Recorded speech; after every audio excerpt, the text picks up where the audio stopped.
Assalamu alaikum wa rahmatullahi wa barakatuh. Naam, ndugu mtazamaji na mfuatiliaji wa Sheikh Yusuf Diwan Al-Ghazali, leo ni siku nyingine tena tunakualika katika kipindi bora kabisa, kipindi ambacho kinakwenda kwa anwani ijue mizimu, hatari zake na namna gani tunaweza kujinusuru kunako mashaka na madhara tokanayo na hii mizimu katika afya na maisha yetu kwa ujumla. Kama ilivyo ada na kawaida, tunaye Dr. Said na Sheikh Yusuf Diwan Al-Ghazali. Tuko naye hapa, ukishamuona tu bila shaka unabaini kwamba zipo faida nyingi kabisa ambazo unakwenda kuzipata muda mchache kutoka sasa. Na kama kawaida pia kwake salam, na kisha takwenda kutazama hili jambo. Je, hii mizimu hii imebeba nini humu ndani, na hasa katika madhara, maisha pamoja na afya zetu kwa ujumla. Muda huu ni kwa ajili ya salamu kwake Dr. Said na Sheikh Yusuf Diwan Al-Ghazali, na kisha tukatazame hapo ndani kumejaa nini hasa katika jambo hili la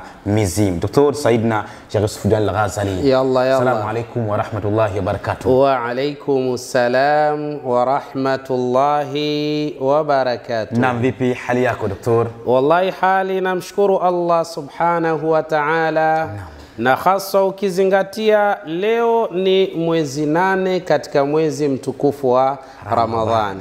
Lakini kadhalika nikitumia fursa hii kuwaeleza ndugu zangu, mnamo mwezi 15 katika mwezi huu wa Ramadhani tutakuwa na dua mustajaba biidhnillah subhanahu wa ta'ala, ikiwa ni maalum kwa ajili yangu na kwa ajili yako wewe ambaye umetuunga mkono kuhakikisha wale watu wenye hali duni na wasiojiweza tukawashika kwa pamoja, na insha Allah tukawatekelezea haja zao. Dua yetu mustajaba katika mwezi uliokuwa bora, bila shaka kwangu na kwako inakwenda kutoa majibu yaliokuwa mazuri biidhnillahil karim. Naam, ndugu mtazamaji na mfuatiliaji wetu, Said na Dr. Sheikh Yusuf Diwan Al-Ghazali ametueleza kwa ufasaha wa hali ya juu sana. Mnamo mwezi 15 ndani ya mwezi mtukufu wa Ramadhani kutakuwa na dua maalumu sana kwa ajili yako wewe, ndugu yetu, mdau wetu, jamaa yetu, rafiki yetu ambaye umeshiriki pamoja nasi kuweza kuwaunga mkono kwa watu ambao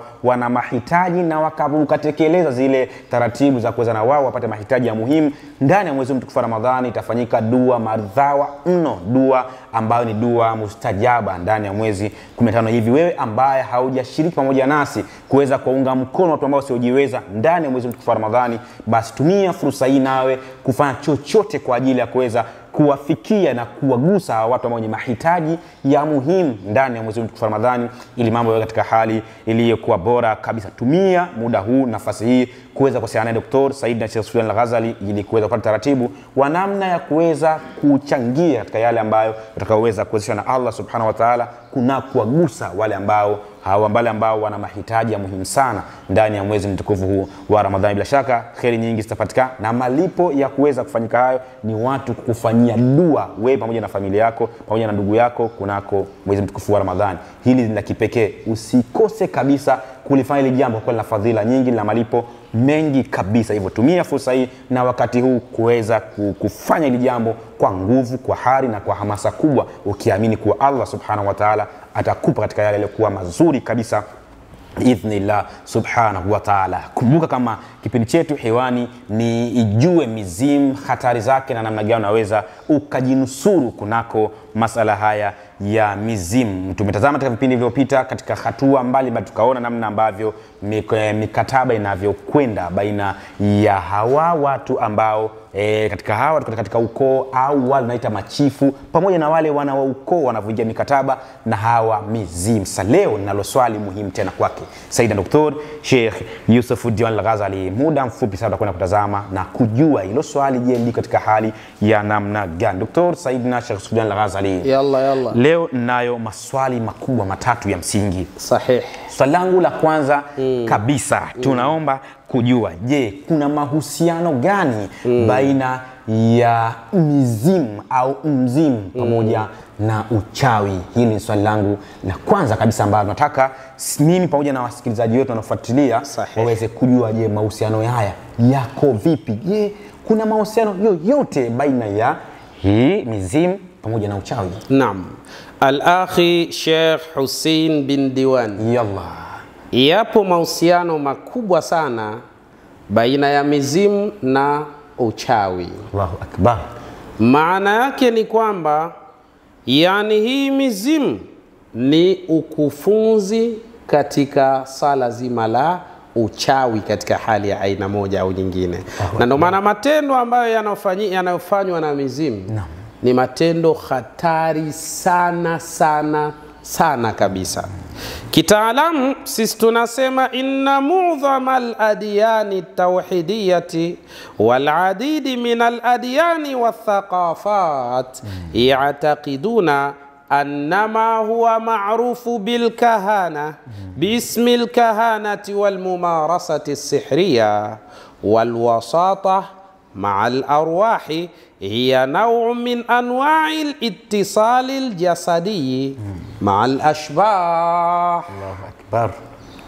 Kitaalam tunasema hakika dini kuu ambayo bila shaka dini hiyo inakwenda sambamba na kalima ya tauhidi kwa maana ya kumpwekesha Allah subhanahu wa ta'ala na tamaduni za aina mbalimbali ambazo tamaduni hizo zinaamini upweke wa Mwenyezi Mungu subhanahu wa ta'ala. Hawa yataqidun, wanaitakidi au wanazingatia annama huwa maarufu alana, ya kwamba kuna kitu ambacho kinachojulikana sana hivi sasa, bismil kahana, kwa jina la ukuhani katika hali ya aina moja au nyingine, walmumarasati as-sihriya, lakini kadhalika na linafahamika kama ni ukufunzi katika sala la kichawi, tena wabil basata, lakini kadhalika wabil wasata, lakini na katikati yake, kwa maana katikati ya ukuhani na katikati ya uchawi.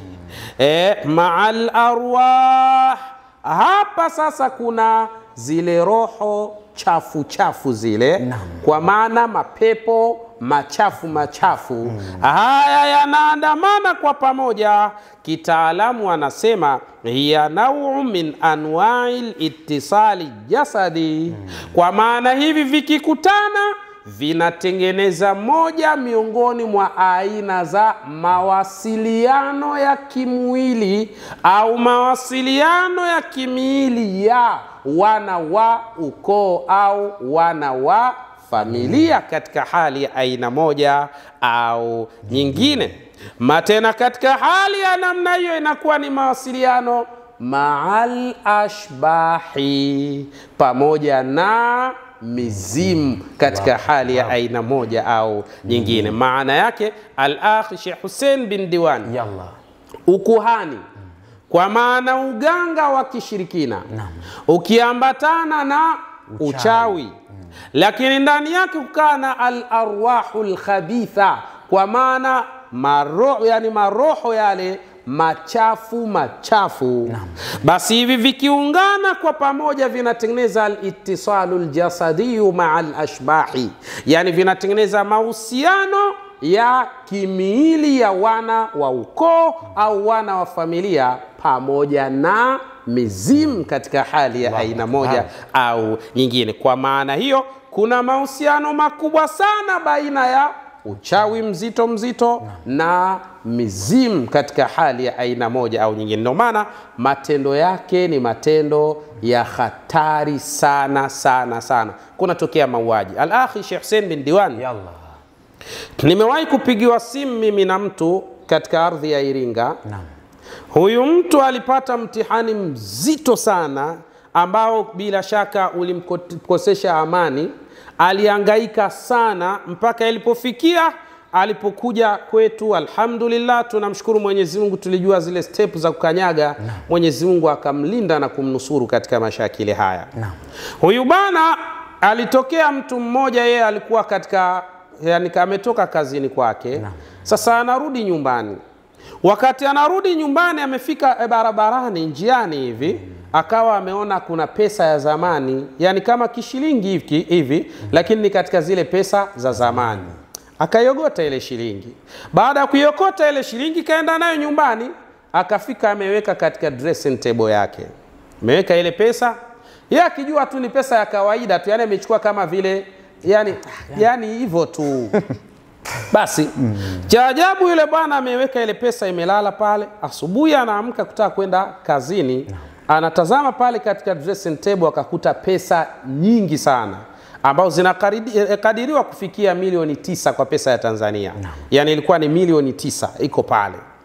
Yule bwana akaanza kwanza kushangaa, hii pesa ya nani? Nani kaiweka hapa ndani hii pesa? Lakini sasa hakupata mashaka sana. Lakini siku ya pili tena alfajiri ameamka anataka kujiandaa kuelekea kazini, anakuta tena pesa nyingine milioni 9 tena. Kama mwanadamu wa kawaida akaanza kuingia uoga, akasema hii ni nini? Na ile pesa ikitumika na ile pesa ambayo ni ya kishilingi ile ya kizamani iko pale. Lakini hii pesa milioni 9 ni pesa halali kabisa, kwa maana anakwenda anachomoa pesa pale, anakwenda kutumia na inatumika vizuri kabisa bila tatizo la hali ya aina yoyote. Lakini swali likawa linarani katika kichwa chake, hii pesa anayeileta hapa ni nani na inaletwa kwa mazingira gani na inataka nini hii pesa katika hali za namna hii? Hii ni hatari sana. Yule bwana akaanza kuingiwa na uoga, akaona isiwe hii pesa niliyoiokota hii ndio inaniletea mauzauza haya. Akaichukua ile pesa akatoka nayo akaenda kuitupa.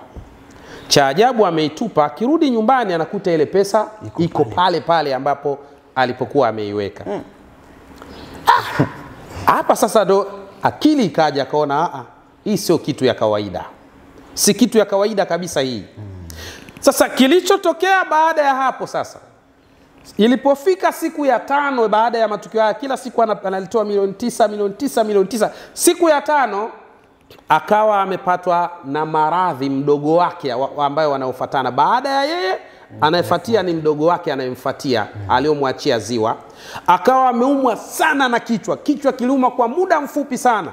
Akatokwa na damu puani, damu zikatoka masikioni, damu zikatoka mdomoni, na hapo yule mdogo wake akapoteza maisha. Allahu Akbar. Yule bwana akajua hapana, hii itakuwa ni pesa ndio inaniletea shida hii. Akaichukua akaenda nayo katika sehemu ya pori, akaitupa katika pori. Anarudi nyumbani anakuta ile pesa ipo. Sasa hapa kaishaingiwa na wasiwasi, anakosa raha, anakosa amani, na kila kukicha hela zinaongezeka. Kaona sasa hii hatari. Mimi mtihani huu hata siujui maskini umeanzia wapi. Nimejikuta tu nimeuvaa mtihani huu bila sababu na kuna baadhi ya watu wako hivi Sheikh. Naam. Yani kuna baadhi ya watu pia mizimu inafanya matukio kama haya katika kazi zao. Kazi zao zinakwenda vizuri sana, lakini kuna watu katika familia zao wapo katika cheni ya kuondoka, kwa maana kuuliwa na hawa mashetani katika hali za namna hii. Ili mambo yaweze kwenda. Hii ni hatari sana katika mazingira kama haya. Cha ajabu huyu bana, wakati hali inaendelea, akaanza kuhangaika kwa waganga huku na kule, anapeleka ile pesa, jamani fanyeni majambo. Wale waganga wanafanya ya kufanya, akirudi nyumbani pesa iko nyumbani. Hii ni hatari sana. Akaenda kwa mashehe wakasoma na kusoma, akirudi nyumbani pesa iko nyumbani. Mpaka imani ikamtoka, akaenda kwa wachungaji, kaombewa na kuombewa, akirudi pesa iko nyumbani. Akaona sasa hii mimi nitakufa tena katika hali ya namna hii. Basi baada ya siku 6 ambazo kafa mdogo wake, siku 6 zilizofuatia akafa mtoto wake wa kwanza. Na aina ya kifo chake ni kile kile cha maumivu makali kabisa ya kichwa kwa muda mfupi. Damu zinatoka masikioni, damu zinatoka mdomoni, damu zinatoka puani, na mtu akadaye katika hali ya namna hiyo. Kwa kweli ni hatari sana. Al-Akhi Sheikh Hussein bin Diwan. Ya Allah. Basi yule bana akaona sasa umekuwa mtihani, shakuwa tena kwa wanangu tena wanaondoka katika hali ya namna hii. Hii imeniletea shida. Kajitahidi sana sana sana. Zikaenda siku ya 5, inafika siku ya 6, mtoto wake mdogo wa mwisho, naye kichwa tayari damu zikaanza kutoka masikioni, damu zikaanza kutoka mapuani, lakini kadhalika na mdomoni, na yule mtoto akakatika, kapoteza maisha. Allahu Akbar. Hatari sana katika mazingira kama haya. Sasa kachanganyikiwa yule bwana, hela zinazidi ndani, lakini ndio anapoteza familia sasa inaondoka katika mazingira kama haya. Wallahi ni hali ya hatari sana. Zipo familia nyingi kabisa zimekumbwa na mashaka kama haya. Hii ni hatari sana. Na shekhe, hilo jambo ni sahihi kwa sababu hata unapata baadhi ya watu wanakusimulia bana, mimi niliota nimeletewa pesa. Na nimeamka kweli chini ya mto nimekuta pesa. Sahihi. Na mwingine anaweza akaota ameletewa pesa na akaamka asikute pesa, lakini akaja mtu dhahiri kamletea pesa.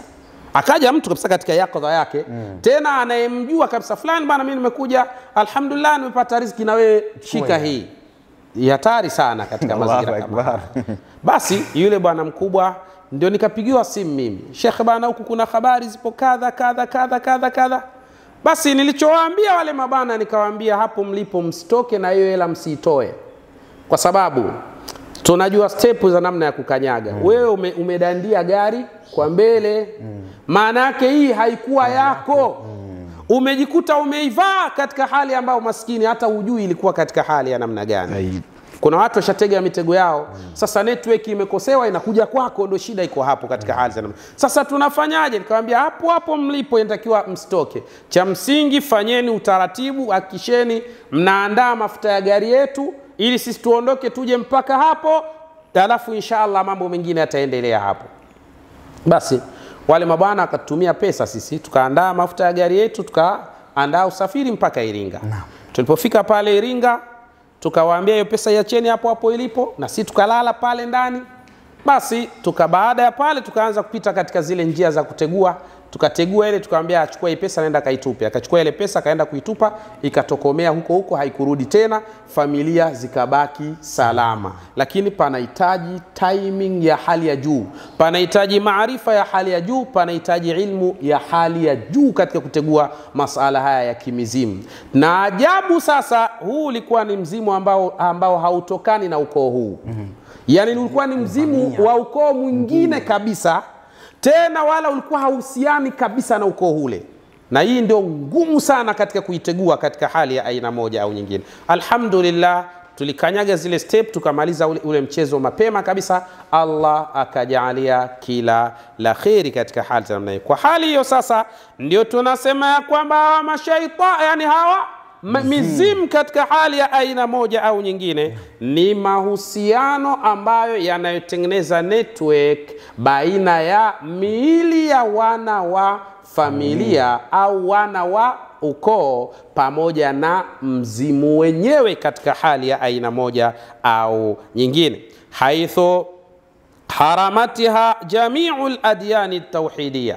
Kwa hali ya namna hii, kwa kuwa ni mambo ambayo yanaleta madhara na kusababisha mauaji ya kila namna, dini zote ambazo zinakwenda sambamba na tauhidi zimelipiga marufuku jambo hilo, na ni haram watu kutumia mizimu kwa sababu ina madhara katika afya za wanadamu, wana ukoo na wana familia katika hali ya aina moja au nyingine. Biitibariha, kwa sababu hizi dini, kwa maana dini tukufu ya Kiislamu inazingatia ya kwamba mizimu nau'un mina sahra wa shuudha, ya kwamba ni aina ya uchawi na ni aina ya ibada za ushirikina katika hali ya aina moja au nyingine. Kwa hiyo mizimu ni vitu hatari sana sana. Mizimu ina uwezo wa kutumia iddatul alwan, mifumo ya rangi.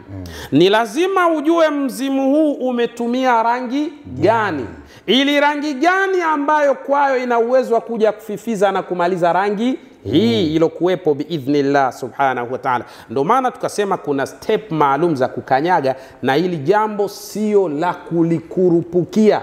Ikiwa mtu hujajiandaa katika maandalizi yaliyokuwa bora, ni bora kuachana nalo, kwa sababu madhara yake ni makubwa iwapo utakosea katika kutegua zile njia ili kae kuweza kumaliza mashakil biidhnillah subhanahu wa ta'ala. Naam, ndugu mtazamaji na mfuatiliaji wetu, nadhani umefahamu vizuri kabisa kwamba mizimu pamoja na uchawi vitu ambavyo vina mahusiano makubwa sana. Sasa ukisikia mzimu, manake ni uchawi ulioendelea, manake ni uchawi ulio develop, manake hata uchawi unaosikia uchawi kwenye msala zima la mizimu, manake mzimu ni mkubwa zaidi kuliko uchawi ambao unasikia mtu karogwa hichi karogwa kile. Manake kifikia swala la mzimu Swala jingine ni ambalo nakutaka, ukiwa unajiona kwamba una viashiria vinavyotokana na mizimu, basi bila shaka we ambaye ndugu yangu unaipata ndoto unaota watu wamevaa nguo za aina moja, nyeupe, nyeusi, kijani, blue na mfano hayo, kwenye maporomoko, kadhalika kwenye kina cha maji au kwenye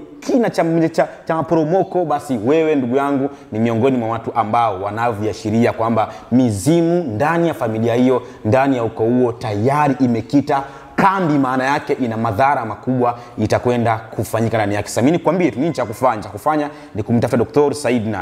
Saidna Sheikh Yusufuddin Al-Ghazali ili aweze kukusikiliza, akushauri na kupe mwongozo wa nini kifanyike mawe katika hali ilikuwa bora kabisa. Nini cha kufanya? Chukua namba hizo za WhatsApp, wasiana naye hivi sasa ili aweze kusikiliza, akushauri. Unaweza kupiga simu au unaweza kutuma message kwa WhatsApp moja kwa moja, Saidna Dr. Sheikh Yusufuddin Al-Ghazali akakusikiliza vizuri kabisa na kupa mwongozo ule kuwa bora. Lakini pia unaweza kupiga simu ya kawaida moja kwa moja au message ya kawaida moja kwa moja kupitia namba hizo unazoziona hapo, ili mambo yakae katika hali iliyokuwa bora kabisa. Dr. Saidna Sheikh Yusufuddin Al-Ghazali, tumetazama namna ambavyo mahusiano baina ya uchawi pamoja na mizimu. Sasa tunaomba kujua, je, sifa za mizimu wanakuwa na sifa za namna gani? Naam, sifa za mizimu tunasema amma sifatu fayatimu taswiruhu billauni al-azraq. Jambo la kwanza kabisa, sifa zao huwa ni wanapenda sana kujipamba kwa rangi za aina tofauti tofauti. Mizimu mara kadhaa sana huwa wanapenda rangi ya kijivu. Ndio rangi ambayo wanaipenda, li'annahu aqrabu minan nar, kwa sababu ni rangi iliyo karibu na moto katika hali za namna hiyo. Allahu Akbar. Lakini kadhalika vile vile awil aswad, au wanapenda sana rangi nyeusi. Na ndio maana tunasema mtu akiwa anaota sana watu wamevaa nguo za rangi moja, basi hii ina ishara ya kwamba huyu inawezekana kaishaingizwa katika taratibu za kimizimu. Inawezekana mwenyewe kwa ujitambui, lakini hii ni hatari sana katika hali ya aina moja au nyingine. Awil ahmar, au rangi nyekundu, ni katika taratibu ambazo zinazoweza kuonyesha huyu mtu tayari ameingizwa katika sala la mizimu, kwa sababu ni sifa miongoni mwa wasfu wa mizimu katika hali ya aina moja au nyingine. Sasa swala ni moja, al-akhi Sheikh Hussein bin Diwan, ikiwa mizimu hii yenyewe inakuwa na sifa ya rangi ya kijivu, je, ni rangi gani ambayo kwayo ikitumika biidhnillah ina uwezo wa kufifiza na kumaliza hii rangi ya kijivu? Hapa ndo panahitaji maarifa na ilmu ya kutosha ili kuweza kumaliza athari na mashakil mazito ya vinavyoitwa mizimu biidhnillah subhanahu wa ta'ala katika hali za namna hiyo. Lakini katika hali wa yusawwaru ala annahu qurunun ala ra'sihi, lakini kadhalika vile vile miongoni mwa sifa zao, mizimu huwa ina mapembe katika vichwa vyao. Allahu Akbar.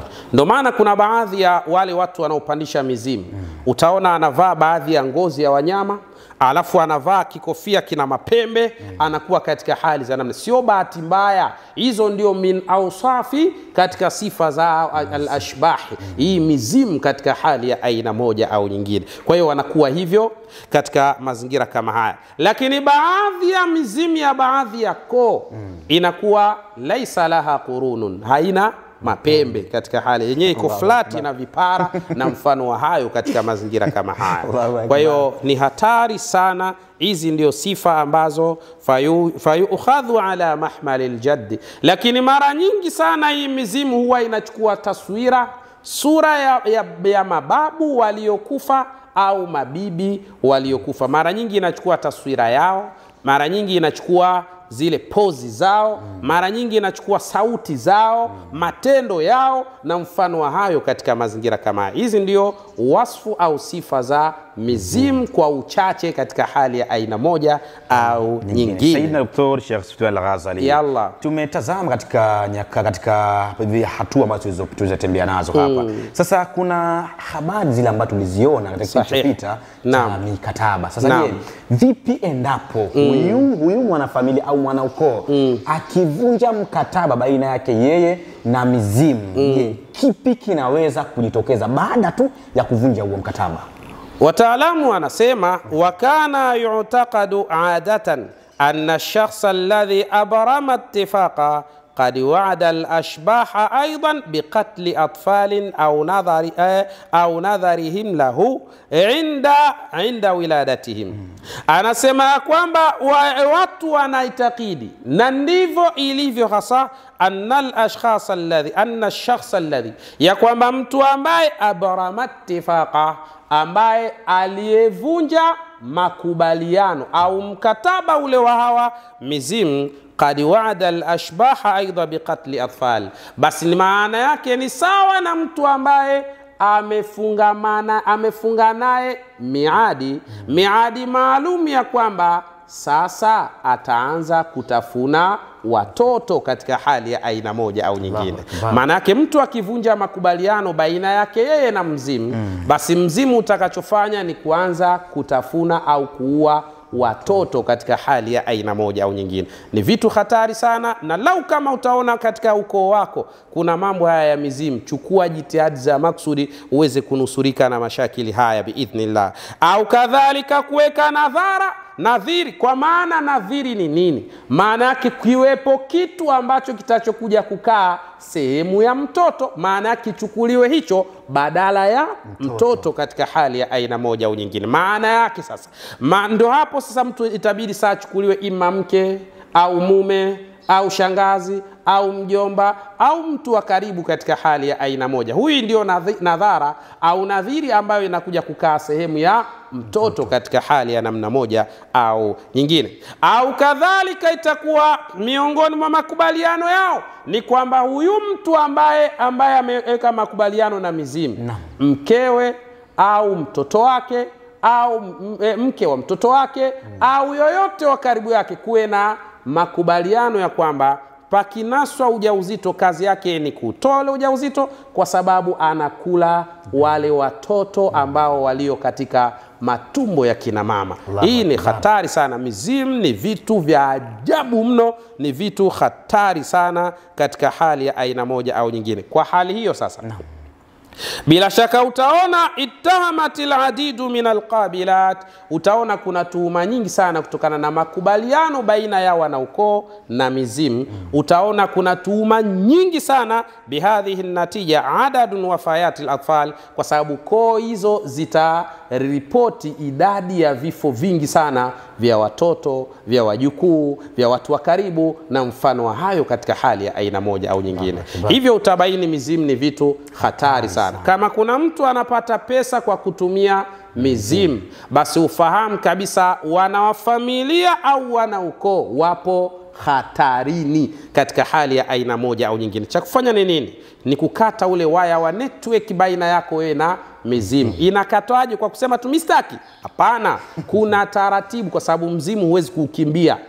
Wewe kimbia utapokimbia, lakini mzimu huwezi kukimbia. Kukimbia kwake ni kuwe na taaluma, zile step, namna ya kukanyaga, wapi ukanyage, tegue yale mabomu, tegue zile njia, ndipo unaweza ukanusurika na mabalaa hayo biidhnillah subhanahu wa ta'ala. Kwa hali ya namna hii inaikuhitaji wewe kuchukua juhudi za maksudi kabisa, na panahitaji umakini wa hali ya juu, panahitaji ufundi wa hali ya juu, lakini kadhalika panahitaji taaluma ya kutosha ili uweze kutegua mitego hii bila madhara biidhnillahil karim. Naam, ndugu mtazamaji na mfuatiliaji wetu, najua sasa hapo umeelewa nini hasa kinachozungumzwa kunako swala zima la mzimu. Manake mzimu ni kiumbe hatari sana, hasa akivamia familia au ikiwa ndani ya ukoo, basi bila shaka wapo watu wanaweza kawa wanapata mafanikio makubwa sana. Kutokana na mafanikio yao, kumbe nyinyi mnapata madhara kupitia wao. Mizimu imekaa pale kwa ajili ya mali ziweze kwenda vizuri, lakini madhara mnapata nyinyi ambao hamjui jambo lime katika hali ya namna gani. Nini cha kufanya? Ni wewe kuchukua jitihada za maksudi kabisa. Unapobaini kuna viashiria vya kuwepo kwa mizimu ndani ya familia yako, ndani ya ukoo wako, basi unaweza kuwasiliana na Dr. Said na Sheikh Yusufuddin Al-Ghazali kupitia namba za WhatsApp. Mpigie simu kwa WhatsApp namba au mtumie message au voice kwa WhatsApp namba hizo unaziona hapo, ili aweze kusikiliza, akushauri na akupe mwongozo wa nini kifanyike, mambo yaweze kwenda katika hali iliyokuwa bora kabisa. Kumbuka kwamba kutoa swala zima la mizimu sio jambo la kitoto, na ukihisi kwamba hautoweza kulikamilisha, basi ile jambo usiliingie. Maana yake sio jambo la kawaida, inatakiwa ujipange, kwa maana kujipanga kweli ili kuweza kuondosha madhara hatari zitokanazo na huyu anaitwa mzimu au mizimu ya koo, pamoja ili uweze kuwa katika hali iliyokuwa bora kabisa. Mimi nikwambie tu, fursa ya kuweza kumuondosha huyu mzimu ipo, hata kama umepata mali au umepata mafanikio au umepata watoto au umepata maendeleo kila namna au umepata cheo kutokanacho